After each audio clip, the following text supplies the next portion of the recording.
بسم الله الرحمن الرحيم والنجم إذا هوى ما ضل صاحبكم وما غوى وما ينطق عن الهوى إن هو إلا وحي.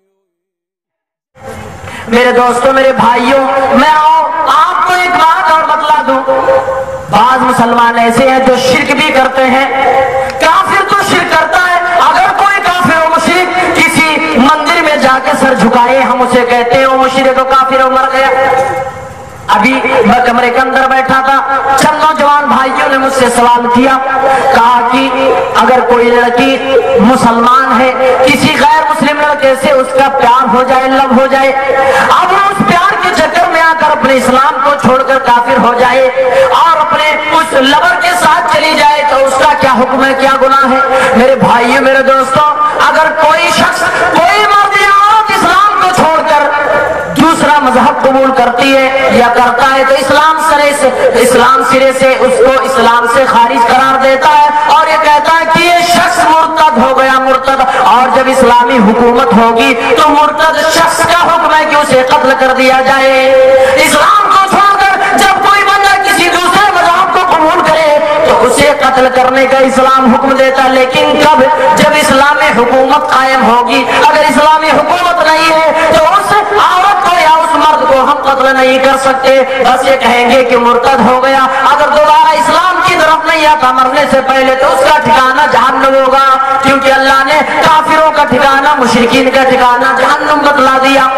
اگر کوئی کافر اور کوئی مشرک مندر میں جا کر پوجا کرے، مندر میں جا کر چڑھاوا چڑھائے تو ہم مسلمان کہتے ہیں کہ یہ کافر ہے، مشرک ہے، اللہ کو چھوڑ کر کسی اور کی پوجا کر رہا ہے. لیکن جب کوئی مسلمان بندہ کسی اللہ کو چھوڑ کر کسی غیر کی پوجا کرتا ہے تو میرے بھائیوں، میرے دوستوں، ذرا یہ بتاؤ اس کے بارے میں آپ کیا سوچتے ہو گے؟ آپ دیکھو، قرآن کہتا ہے وَلَا تَدْعُ مِن دُونِ اللَّهِ مَا لَا يَنفَعُكَ وَلَا يَضُرُّكَ. اللہ صاف لہجے میں فرما رہا ہے کہ اے لوگو، اے پیارے نبی صلی اللہ علیہ وسلم، ایسی ذات، ایسی ہستی کو مت پکارنا جو تمہیں کچھ بھی نفع نقصان نہیں پہنچا سکتے، جو تمہارے سوالوں کا جواب نہیں دے سکتے، جو تمہاری باتوں کو نہیں سن سکتے، جو کسی نفع نقصان کے مالک نہیں، ان کو تم مت بلانا اور ان سے کچھ مت مانگنا. یہ پروردگار کا فرمان ہے. آگے اللہ کہہ رہا کہ اے نبی فَإِن فَعَلْتَ فَإِنَّكَ إِذًا مِّنَ الظَّالِمِينَ. اگر تو نے ایسا کیا،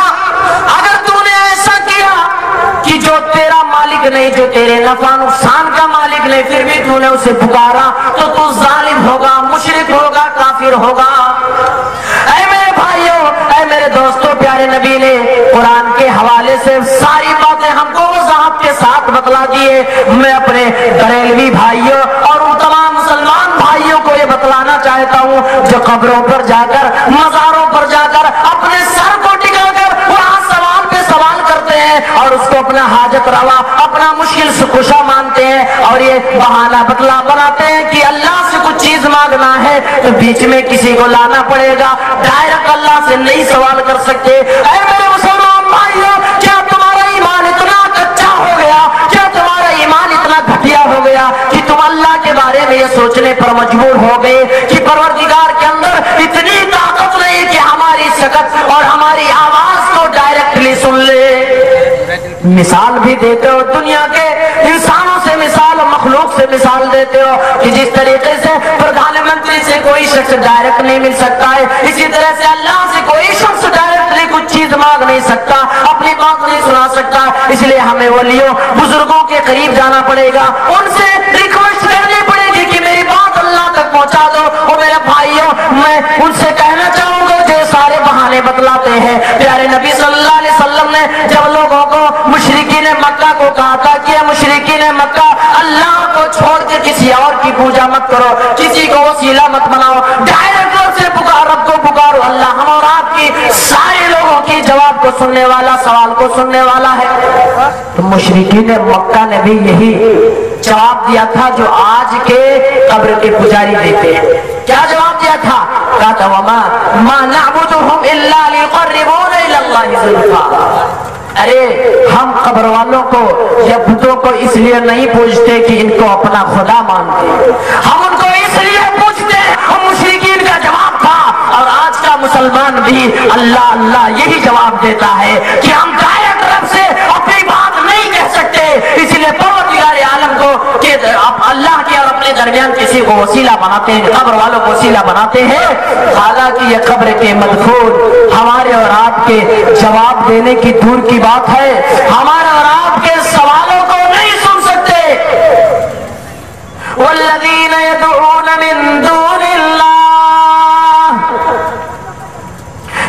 اللہ فرماتا ہے کہ وہ لوگ جو اللہ کے علاوہ کسی اور چیز کو، کسی اور شخصیت کو، کسی اور ہستی کو پکارتے ہیں،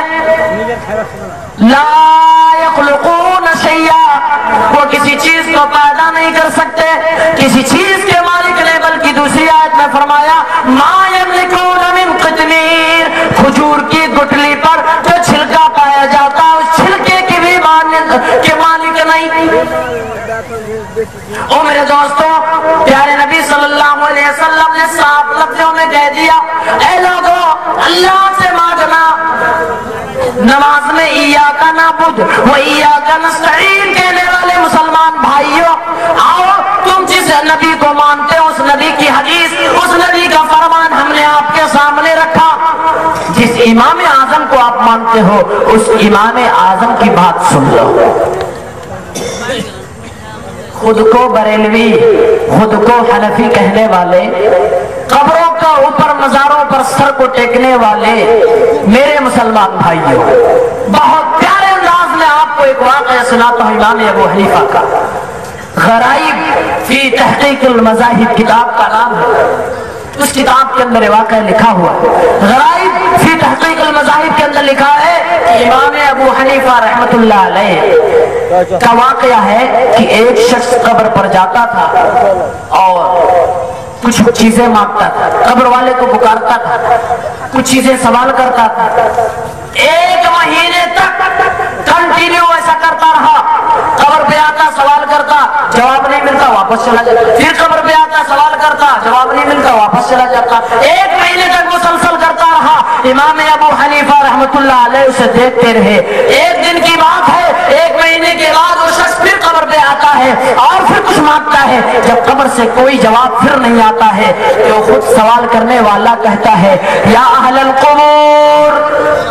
اے قبر کے رہنے والوں، اے قبر میں مدفون شخصیات، اے اولیاء اللہ، تمہارے متعلق میرا گمان و عقیدہ ہے کہ تم اللہ کے ولی ہو، ایک مہینے سے مسلسل میں تمہیں پکار رہا ہوں، تم میرے سوالوں کا جواب نہیں دے رہے ہو، کیا بات ہے؟ کیا تمہارے پاس کچھ خبر بھی، کیا تمہیں علم بھی ہے کہ کوئی تمہاری قبر پر آتا ہے اور ایک مہینے سے تمہیں پکار پکار کے جاتا ہے؟ امام ابو حنیفہ کھڑے ہو کر اس کی بات کو سن رہے، ایک مہینے کے بعد اس آدمی نے جب اعتراض کیا مدفون پر کہ کیا تمہیں علم نہیں کہ میں کیا کہہ رہا ہوں، امام ابو حنیفہ نے سنا تو اس آدمی کو بلایا، کبھی دے بلایا اپنے پاس، وہ گیا تو کہا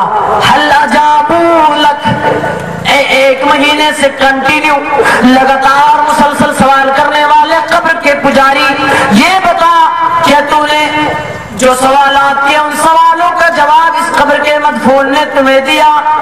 کہنے لگا اللہ ابھی تک ایک مرتبہ بھی جواب نہیں دیا۔ امام ابو حنیفہ نے کیا کہا؟